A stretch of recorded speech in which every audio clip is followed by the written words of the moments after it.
salut le web, me voilà de retour avec mes vidéos de qualité Leader Price, éclairées à la lampe halogène.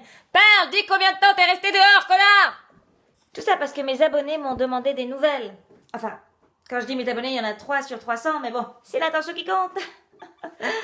Alors, je vais bien. Alors c'est vrai que le pas de nouvelles, bonne nouvelle, ben quand t'es en pleine période d'épidémie et que tu fous le nez dehors et qu'il y a un putain de virus méga vénère qui décime toute une population, à côté les Targaryens et les enfants de cœur, ben le pas de nouvelles, bonne nouvelle, comment dire, cette expression, elle sent un peu du cul quand même.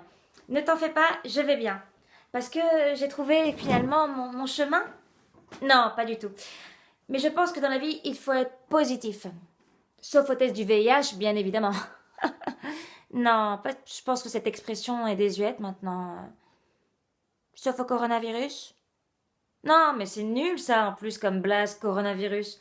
On dirait le nom d'un groupe de métal pour adolescents attardés. Coronavirus. Je pense qu'il faut être positif, tout simplement. Moi, depuis le début du confinement, j'en ai profité pour cocher des cases sur ma checklist. Eh oui, j'ai une checklist. Et ça fait penser aussi que j'ai un sexbook. Et ouais, je mets tous les noms des mecs avec qui j'ai couché dessus.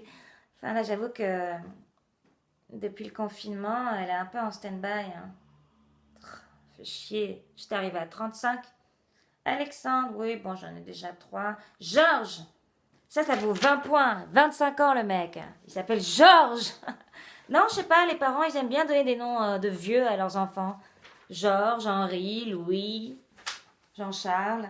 Never mind, j'en ai profité pour cocher des cases sur ma checklist. Alors, je sais pas si vous avez une checklist. Vous savez, c'est une liste avec toutes les choses que vous aimeriez faire avant de mourir. Comme quoi, aujourd'hui, ça prend tout son sens. Hein.